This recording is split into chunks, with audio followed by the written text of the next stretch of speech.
बिस्मिल्लाहिर्रहमानिर्रहीम। अस्सलाम वालेकुम। मैं हूं अंसर और आप देख रहे हैं मेरा यूट्यूब चैनल अरब जम्मू न्यूज़।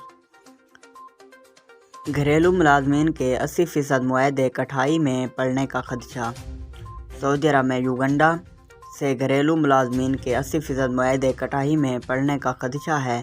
इकाज़ अखबार के मुताबिक रिक्रूटिंग एजेंसियों के ज़िम्मेदारान ने कहा है कि होटल करंतना की पाबंदी ख़त्म किए जाने से रमज़ान से युगंडा से घरेलू मुलाज़मीन की फराहमी मुश्किल हो गई है। 80% मुआहदे मनसूख हो सकते हैं।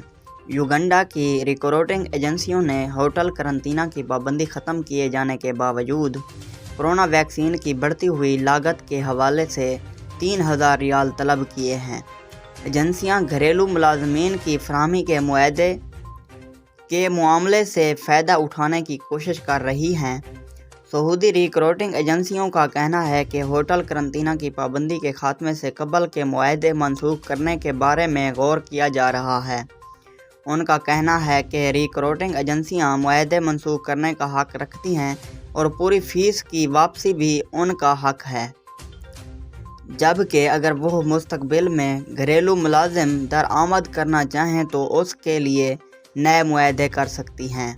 रिक्रूटिंग एजेंसियों के यहाँ 50 से 100 मुआहदे हैं। इनके तहत 20,000 के लगभग घरेलू मुलाजमें सऊदी अरब लाने का प्रोग्राम है। रिक्रूटिंग की फ़ीस इंतहाई फ़ीस 17,000 रियाल है।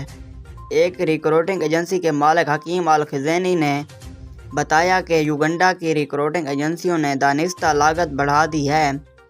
वो फ़िलिपाइन की जानिब से घरेलू अमले आर्जी मुअत्तली के फ़ैसले का फ़ायदा उठा रही हैं।